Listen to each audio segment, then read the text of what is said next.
Here to introduce Rich Kinder and Bill Morgan is Hall of Fame legend John Now. That's quite a story. It's an honor for me and a privilege to introduce two men whose partnership, as we've seen, quite literally helped build the backbone of America's energy infrastructure as we enjoy it today, but importantly, whose friendship has built a legacy far beyond business. Rich Kinder and Bill Morgan co-founded Kinder Morgan in 1997. They started with 175 employees, but held a bold vision for integrity, efficiency, and long-term value. As we've seen, today, that vision has grown into one of North America's largest energy infrastructure companies, spanning more than 80,000 miles of pipelines and employing over 10,000 people. But if you know Rich and Bill, you know that their success was never just measured in miles of pipelines or market capitalization. It was measured on the impact on their employees, on their communities, and their beloved city of Houston. Through the foundation, the Kinder Foundation, Rich and his wife Nancy have altered Houston's landscape. All of us go by it at least weekly. They have supported transformational projects that are going to enrich the city of Houston for many, many, many decades into the future. Discovery Green, Buffalo Bayou, currently work in Memorial Park, the Kinder Institute for Urban Research at Rice University, and the Kinder's Children's Cancer Center. Their foundation takes an entrepreneurial approach but measures calculated risks. This same approach has been the foundation of Kinder Morgan for all the years. Bill Morgan, as you've heard, they were in school together. He's an ever-steady leader and quiet force, continues to make the mark both in business and the community life here in Houston. Whether in the boardroom of the Houston Astros or through his ongoing commitment to higher education and to civic life. I would say to everyone in this room that it is a great example, his support that helped establish the University of Missouri Law Veterans Clinic, where law students today provide important legal services to veterans free of charge. Both men served in our armed forces. And as you have just heard,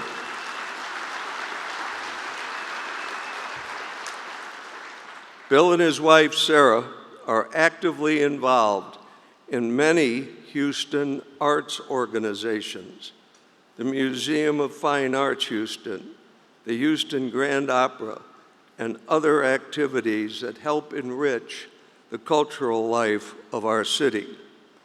Bill and Sarah also have established the Houston Center for Contemporary Craft back in 2001. And because of Bill's philanthropic spirit, based on his business success, it's no surprise that he was inducted into the Mizzou Hall of Fame in 2020. As you've heard, both men are proud graduates of the University of Missouri. They're both attorneys, both U.S. Army vets, and dear friends whose values reflect the very best of Texas. It's hard work, it's generosity, and its integrity. So tonight, please join me in recognizing these two remarkable leaders for Houston and the United States. They are truly gentlemen, my friends, ladies and gentlemen, Rich Kinder and Bill Morgan.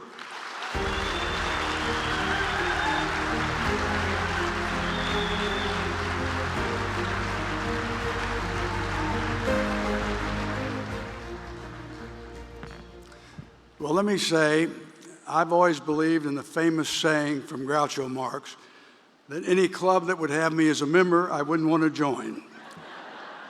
But there are some exceptions, and tonight is one, for a number of reasons. First of all, the work that the Business Hall of Fame does with young entrepreneurs is truly astounding. And if we can't get our younger generation involved in capitalism at its best, we don't have much of a future. So I'm very proud of that.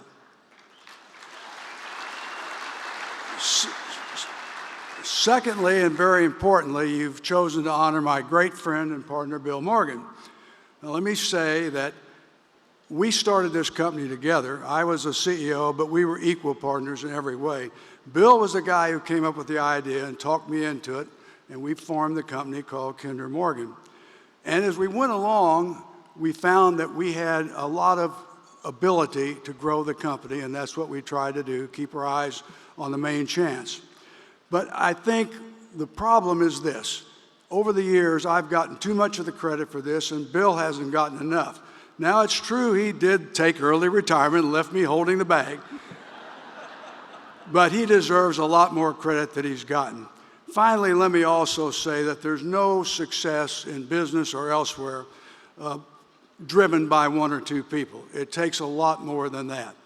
And I would start by saying my wife, Nancy, was present at the creation. When we started the company the first night, she furnished the pizza for the 6 of us that were forming the company. And we've worked together. She's been behind us the whole way. And then I would say that I want to thank all the associates we've had at Kinder Morgan over the years. And many of them are here tonight. That they've been a great team, and they've continued what we started to build so many years ago, even through today. Many of them are with us tonight, and I want to thank them because they deserve a lion's share of the credit for whatever success we've had at Kinder Morgan. So thank you. And I think all that leads up to one of my favorite sayings, which is that there's no limit to what can be accomplished if you don't care who gets the credit. And that's the mantra we've always had. And with that, I turn it over to my great friend and partner, Bill Morgan. So what was there left to say?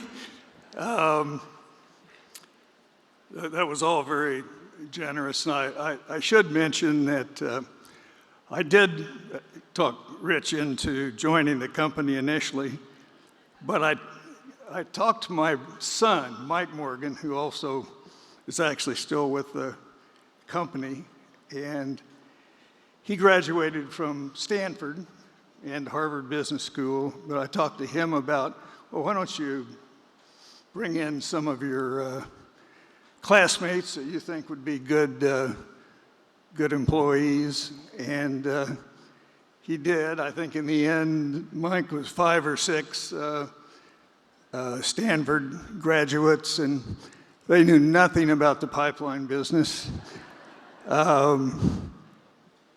And they also, I'll say almost all of them succeeded, and became key members of the company. And I guess it shows that smarts may be more important than a lot of experience. Mike, I remember when he was in high school, I got him a job on this Florida gas pipeline, and they didn't know who he was, but he was basically a field hand, and he was the college guy, and they made him get down in the trench and do the dirty work. But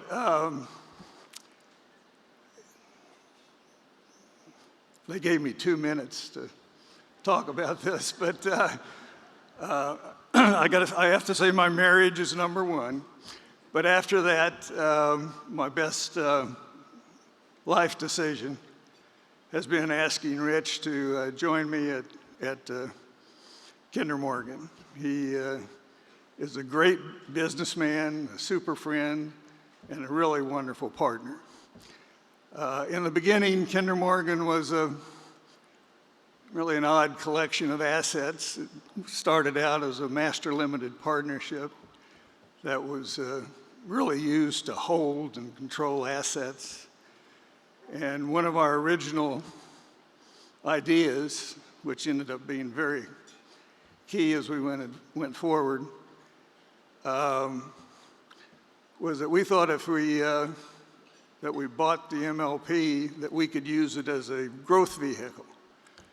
Our bankers discouraged us because a master limited partnership has to distribute all of its available cash flow every quarter. And they didn't thought that was a good vehicle for growth. But in any event, we did buy it. We made a series of acquisitions. And as Rich indicated, we did grow the company substantially. I want to tell a little quick story that before we went to Lakewood, Colorado for a new employee meeting, we'd acquired a company that was headquartered in Lakewood. Rich came into my office and he said something like, Bill, we need to make sure that our interests are aligned with those of our shareholders. And I may have said okay, but the next thing I knew, this is a true story, I was out on the terrace of the Lakewood office building, and Rich is explaining to our employees, he said that he and I were no longer going to take salaries. And I had I sort of remembered that, but then he went on and said, and we're not going to take bonuses. I do remember having the same sinking feeling that I got a long time ago when Sarah and I were first married, and I remember, most of you won't really remember the old-fashioned checkbooks, but she mistakenly made a double entry of my paycheck into the checkbook. And it's something that we still, probably 50 years ago, we still remember that event. One more quick one. A few years ago, after an evening reminiscing about our fun days at the University of Missouri and all the great times we've had, Nancy said that Rich and I were such good friends that we should speak at each other's funerals.